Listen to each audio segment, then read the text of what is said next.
There's a woman I don't recognise in my wedding photos. Story time! So the first time I saw this woman in my pictures is when I am walking down the aisle. And the shots from behind, you can see the white train of my dress all on the floor. It's a really nice picture actually. I have my hair rolled up in this gorgeous bow that I borrowed from his mum. In the picture, every single person is turned to face the back of the church where I am walking down. One person that isn't. The woman in the picture is standing up stick straight facing away from the camera. All I could see in the picture was her long black hair, which is pinned straight and it sits right on her shoulders. I asked my Steve if he knew who she was because she was sat on my side, but I wondered if someone had got mixed up. We're racking our brains as to who this could be. So we carried on looking through the pictures and I had prepared myself for any like horrific pictures of myself, maybe like a picture of me with a double chin, but nowhere near as shocking as what we found. So we clicked through and there was no sign of this woman throughout the rest of the ceremony.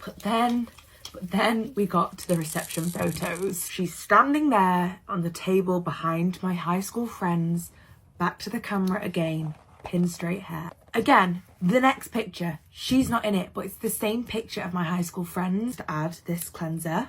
This cleanser is the one. It's so nice and gentle. The cleanser makes your skin feel clean without feeling like stripped. I'll buckle in, friends, because we're about to get wild. I skip through and there's a picture of me and Steve on the dance floor, just about to have our first dance. But at the edge of the picture, there is a hand reaching out and touching my shoulder. I'd have tapped out there and then there is no way I'm watching anymore. Sorry. This is where me and Steve started to have arguments, right? Because he was convinced that they were his hands. Baby, do not have long, spindly little woman hands. You have thick, build-up man hands. Give me this moisture under my eyes. This is when I started to call people. I'd actually gone a little bit delulu. Steve then told me to stop worrying about it.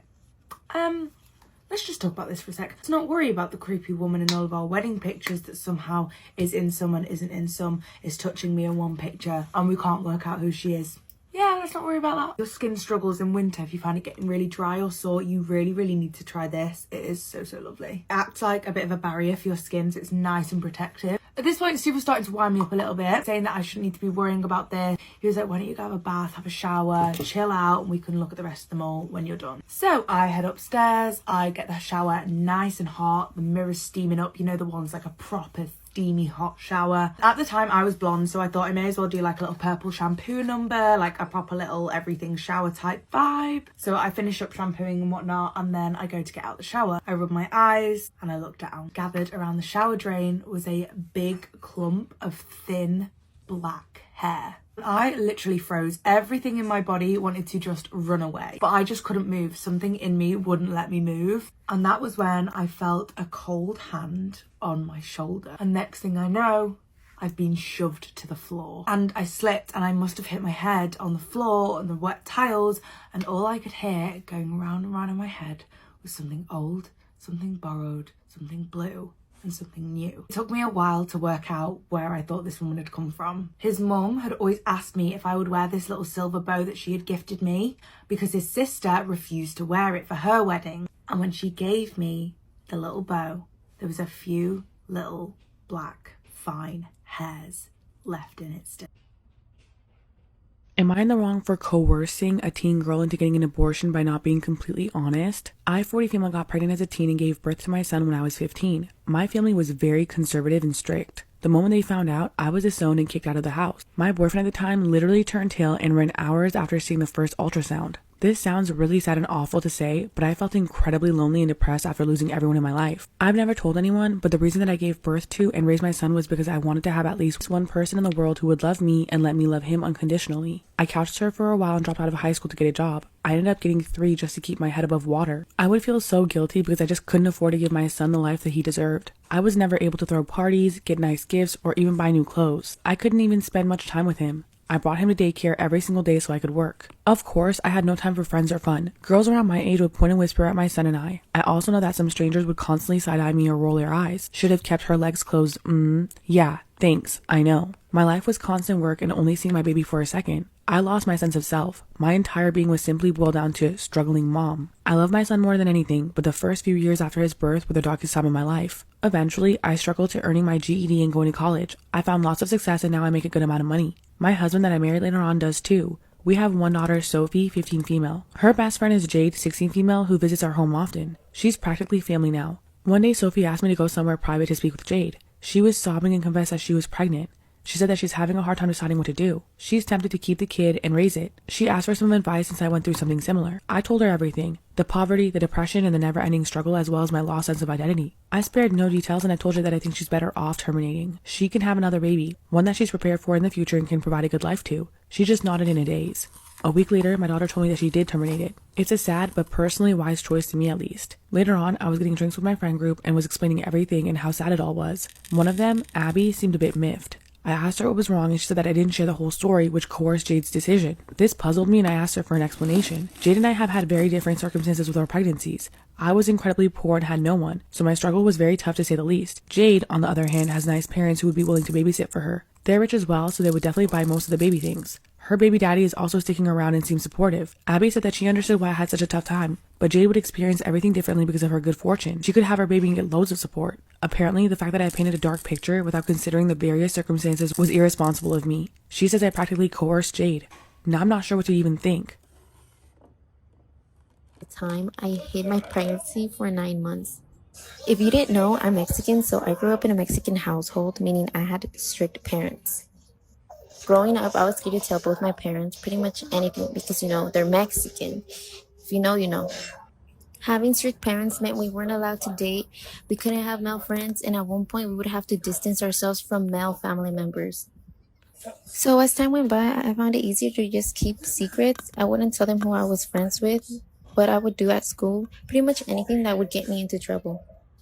Eventually, high school comes around and I start being more sneakier than swipers bitch ass, bro. So I don't tell them who I'm friends with, or I don't think I've ever talked about dating. I would get told, you go to school to learn, and anything other than that is not acceptable. I got away with hiding relationships, talking stages, and high school drama. My junior year of high school, I started texting this one boy in particular. We texted for about 2 years before meeting in person, and this is where shit gets real, guys. So my parents are farm workers, so they would have to get up every day around 5:30 for work and wouldn't be home till 3 in the afternoon. So my little dumbass thought it was okay to sneak out and meet the guy I've been talking to. So this goes on for a while. The only person who knew who I was meeting up with was my twin sister. Eventually, she introduces her boyfriend to my parents, and I built the fucking courage to tell them about the guy I've been talking to. I told them we met at school, but never told them how we really met. To this day, they still don't know. A few months go by and it gets pretty serious. He eventually moves in with me, but we weren't allowed to sleep in the same room or anything. Living with strict parents will still have you on a chokehold. I wasn't allowed to be alone with him or anything. Fast forward April 2021, I started feeling a little weird. I didn't think much of it because I have poor eating habits, so I thought it was due to the fact that I was always eating out. I also had a few missed periods, but then again, I didn't think much of it because I normally have irregular periods. I would sometimes not get it for 2 to 3 months. I ignored the feeling for a couple of months until I told my boyfriend to buy me a pregnancy test since the feeling wasn't going away. When I peed on the fucking stick, it immediately said positive, guys. Didn't even give me time to put it down. I ended up telling him about it and we both were in disbelief. We were shocked. I don't know why I thought I was infertile. That same day, I told my sister and 2 close friends. I didn't know how to tell my parents, so I chose to ignore it. Days, weeks, months go by and I'm still not really showing. I'm a really small person. At the time, I only weighed 79 pounds. And I'm 4'11", so I didn't have a belly. Everything was going smooth, so I worked all 9 months and no one was catching on. I didn't want anyone to find out, so I wasn't taking my prenatals. I didn't go to any doctor visits. I pretty much avoided anything that had to do with my pregnancy. I didn't know shit. I didn't even know my due date. Fast forward January 24th, it was a regular day, same routine. My parents got out for work, but my boyfriend and I stayed home that day because we were sick with COVID. I wasn't feeling well, so I decided to shower early in the morning and try to get ready for the day. This is where all hell broke loose. In the middle of my shower, I noticed that my water broke and I started having contractions. My boyfriend rushed me to the hospital. It took a while for them to get me situated since I didn't have a doctor. No one knew about my pregnancy and they thought I was tripping out. Once they got me situated, I was being transferred to a different room and my boyfriend told me he was going to get my stuff because we weren't going back home. I was mostly worried about how I was going to tell my parents that I was having a baby. I couldn't really focus on anything. I had way too many thoughts at once. Eventually, my boyfriend comes back. He told me he had everything packed. Our clothes, important papers, everything. He told me everything was pretty much good and not to worry. I showed up at 7 centimeters dilated, and both the doctors and nurses were shocked and constantly telling me over and over that it's insane how I wasn't there sooner since most women can't really handle contractions. I pushed my baby out in 27 minutes, no rips, no tears, and no epidural. Doctors said it was a miracle. He weighed 6 pounds, 11 ounces, and they said he was a healthy baby. When he came out, both my boyfriend and I didn't know the gender of the baby. We felt in our hearts he was a boy, but never knew for sure until the nurse told us. He didn't even have a name for a day because we never talked about it or ever came up with one. I remember posting him on my socials, on my Snapchat and Instagram, and my phone was blowing up that whole day. Like, no one knew that I was pregnant. No one knew anything about my pregnancy. I got a text from my dad and a few calls from my mom, and I didn't want to pick up because I didn't know what to tell them or how to tell them. They were blowing up my phone because they thought we were in a car accident. I eventually texted my dad a picture of the baby, and he was kind of shocked. He didn't know what the picture meant until I said that was the reason I was in the hospital. I remember my dad yelling and my mom in the background crying. They were angry and emotional because I kept it away from them. That same day, my boyfriend also told his mom. We didn't have anything for the baby, so my parents went and bought clothes, diapers, wipes, and a crib. And my boyfriend's mom got our baby a stroller and a car seat. We were in the hospital for a few days since we did have COVID and I wasn't allowed to be around the baby without a mask. We ended up being released since he didn't contract the COVID. We were excited to go home and my parents were excited to see the baby. I got a life lesson once I got home, but no yelling this time. It was a normal conversation. My parents also told my uncles about the new baby and other family members. That same week, I had a few visits and the baby was getting lots of gifts. So yeah, that's the story of how I hid my pregnancy from everyone for 9 months. The potential boycott ban in the US is a lot more serious than you thought, and here's why. And for context, I did a deep dive on this because I legitimately thought it was some kind of silly performative action that the US government was doing against the people who support Palestine and who are boycotting Israeli supported companies. But as it turns out, there's a lot more to it than I thought. For example, there's an anti-boycott act of 2018 and an Office of Anti-Boycott Compliance within the US. So this isn't a brand new thing. As written in the US's Bureau of Industry and Security website, these authorities discourage and in some circumstances prohibit U.S. companies from taking certain actions in furtherance or support of a boycott maintained by a foreign country like Palestine against a country friendly to the United States like Israel. It's called an unsanctioned foreign boycott. On top of that, 78% of citizens within the United States live in a state that has an anti-boycott law or policy. And this was all established prior to October 7th, prior to the current boycotts. Correct me if I'm wrong, but I'm reading this as any company within the United States who decides to boycott or pull out of Israel is going to get in major trouble. Now, to speak on the current IGO Anti-Boycott Act, let's look at the words of Congressman Mike Lawler, who actually introduced the measure. He states, "The IGO Anti-Boycott Act is an important measure in the global fight against anti-Semitism.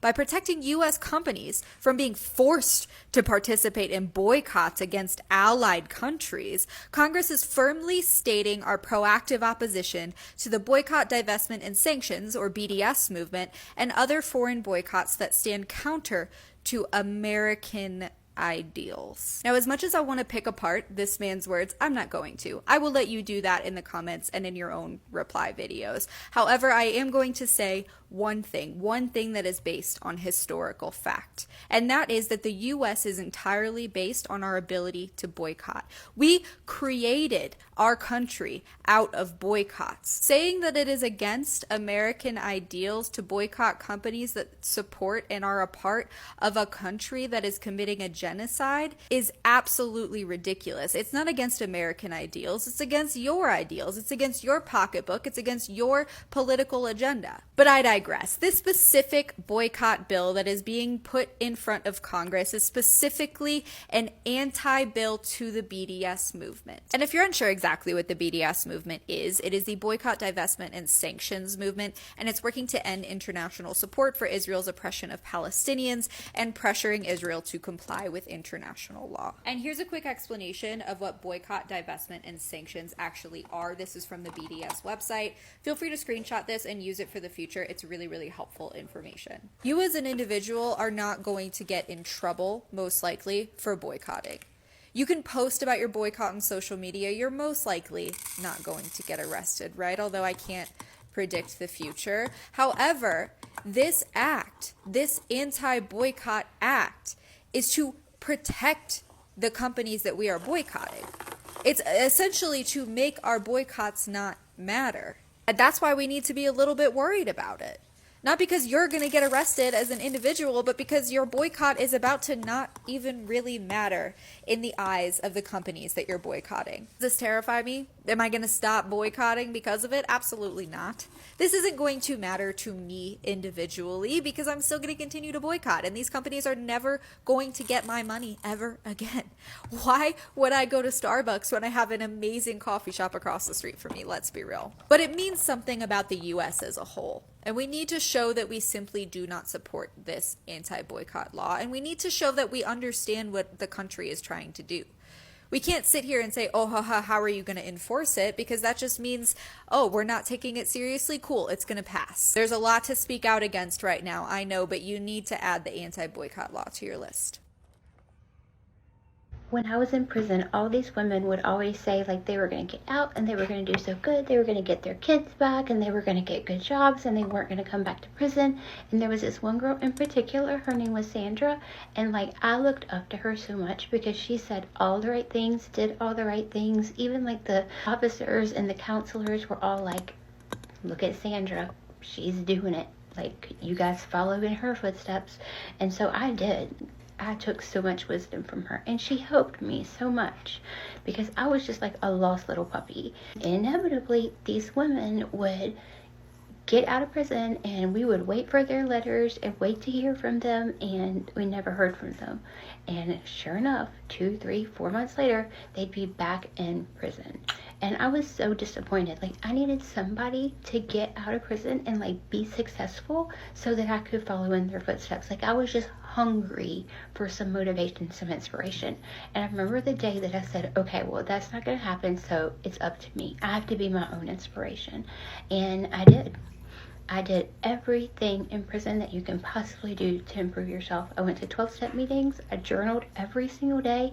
I got up before everybody else did and did prayer and meditation so that like the halls were busy and prison is loud. I exercised. I ate as healthy as I could. Like, I fostered good relationships. Like, just the list is endless. If it looked like it could improve me as a person, I did it. And I got out of prison and I got my son back and I got a job and I started working at my church and I was volunteering and I was doing like all the things. And how about they invited me back to the prison to like do a speech to talk to the women who were still incarcerated. It was such an honor, you know? So I went back into the prison and I did my little talk, and it was like in this little ATU building, which was like the drug rehab kind of like section of the prison. And how about on the way out of there, when I was leaving the prison, they called a big fire drill in the prison. And every time that happened, every single person had to leave their building and go line up by building on the yard. And so there's every single woman in the prison is out on the yard, and I'm walking from like the ATU building up to the gate to leave, and somebody saw me because they're all out there, and somebody says, "I love you, Amanda." And then a couple other girls were like, "Oh my God, that's Amanda." And like all the girls out there were like, "Hey Amanda, we love you, Amanda, we're so proud of you." And like everybody was just waving and hollering and sending all this love towards me as I'm walking by. And like the officer who was walking with me was like, "Dang girl, like who are you?" And like it was just the best feeling I've ever felt in my life. You know, sometimes it shocks me just how globalized the world is. So my grandma, who's 79 years old, is currently binging TV shows on YouTube on her phone. She's always on her phone. And last week she was complaining that her favorite show is no longer in Hindi and it's now dubbed into Urdu. And if you know anything about these languages, if you know one, you're quite likely to understand a little bit of the other. So I found that quite surprising that she couldn't understand what was happening in her show. So anyway, today she comes up to me and she brings her phone with YouTube on it and asks me if there's a way to find a Hindi dubbing of the show and the episode that she's watching. And I have a look at the little title underneath the video and I go, "Grandma, that's not Urdu, that's Spanish." And I'm thinking she's been watching a Spanish show this whole time, which has been dubbed into Hindi. So then I get into Google and try to find out if they've got more episodes dubbed into Hindi on the Spanish show. And when I type it in, it comes up as El Dogado. And I'm thinking, okay, cool. But then I have a look at the names of the actors. And those don't look like Spanish names. They look very different. So they get onto IMDb and scroll down the pages and find out that this is actually a Turkish show. So a Turkish show that's been dubbed into Spanish and dubbed into Hindi. And I think, okay, so Grandma's been watching a Turkish show that looks to be really famous. So let's see if we can find more Hindi episodes for her to watch. So I have a look, and the last Hindi episode that came out, or the last Hindi dubbing that came out for that show was episode 281. She's currently on episode 331. She's watched 50 episodes in Spanish, not understanding what's happening or what's going on. So I look up the YouTube channel that's been posting these dubbings to see if maybe they've got more history or if they're working on more dubbings, or if people in the comments are talking about where the remaining dubbed episodes are. And I get onto this channel, look at the description, and I find out that this channel, which has been taking a Turkish show and then pasting a Hindi dubbing onto it, and you know they've been doing that because the show itself doesn't have any watermarks from any channels it's been on. This channel is from Germany. And I'm thinking, this is getting strange. You know, there should be more information out there apart from IMDb and this YouTube channel. Surely Wikipedia would have a page if this show is so famous. So I try looking up Amanat, or Emanat, I think it's written, and I type in Emanat Wiki. Nothing comes up. And then a Spanish Wikipedia page comes up. So it's Wikipedia, but it's in Spanish. So I open that up, and obviously I don't speak Spanish or read it. So I use Google Translate. And there's an entire page on Emanat El Dogado on Spanish Wikipedia talking about the show and its cast and how it's aired over time. It's got the full history. And I'm just here thinking, what is this world where my 79-year-old grandmother is watching a Turkish show that's been dubbed into Hindi in Germany, and when she couldn't watch that any longer, she's now watching the Spanish version just because she loves the show so much that she can't get enough of it. And after failing to find a Hindi version for her to watch, she's back in her room, still binging the show in Spanish. I'm a manager at my store, and I guess because I'm young, people just don't really believe me when I tell them stuff. I'll have customers come up to me and ask if we sell a product, and I'll be like, no, sorry, we don't stock that. They'll just turn to me and go, it's okay if you don't know, sweetie, like, blah, blah, blah, blah. You can go ask someone else if you don't know. I'm like, I'm literally the manager. I do get a lot of satisfaction when they go and ask someone else, and then the other person calls for me, and I get to come along and say, as I said before, we don't stock that product. I was serving a lady the other day. She was paying with cash, so I put out my hand to take her cash, and she throws the money at me onto the counter. I had my hand out. It's not like I was making you wait or something, but I'm hella petty. So when I got her change out, she had her hand out and I put it down on the desk, and she was like, I was like, it's right there.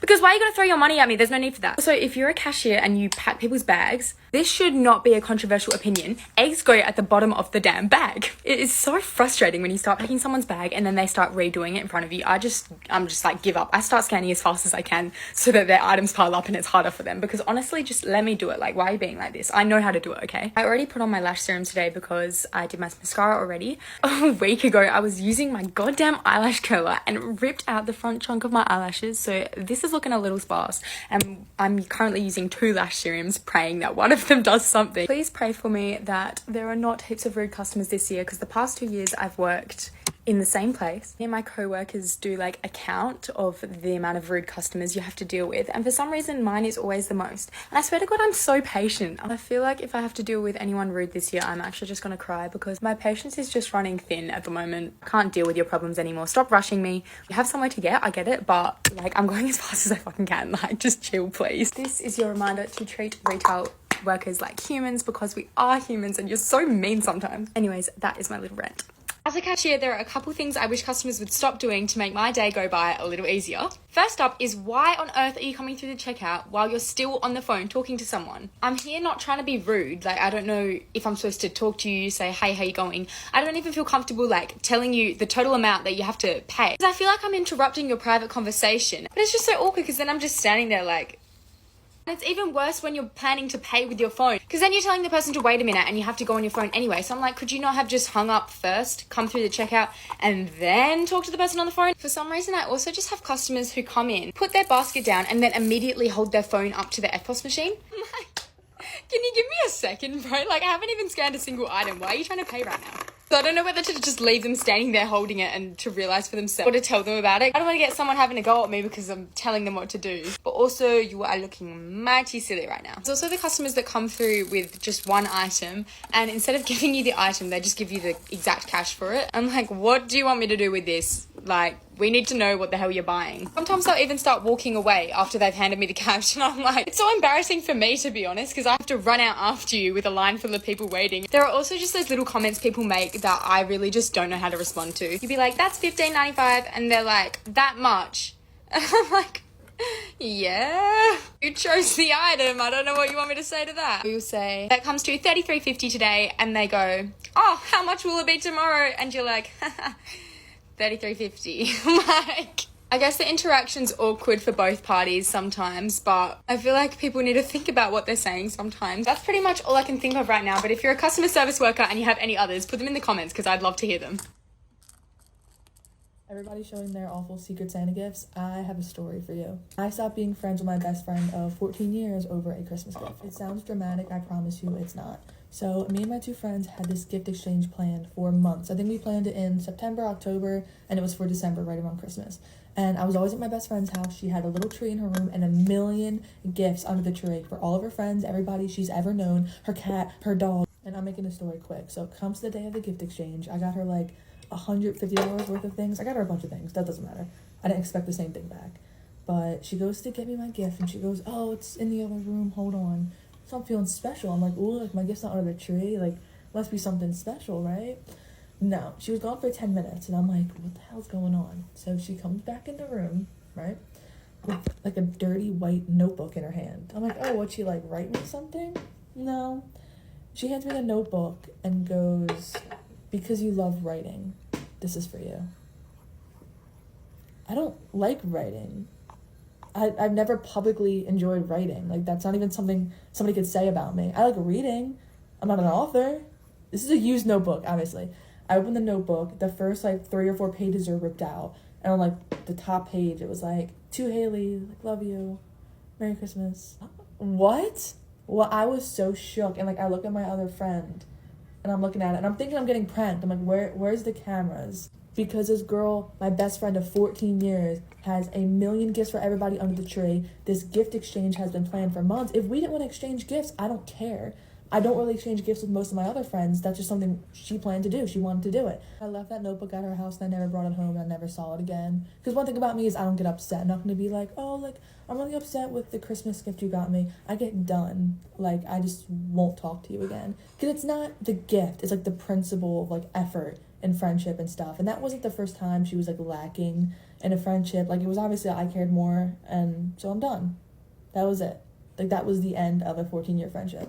And to this day, we don't speak ever. But I was 19 when that happened, and I'm 23 now. So the past is the past. And don't get your friends a dirty used notebook for Christmas.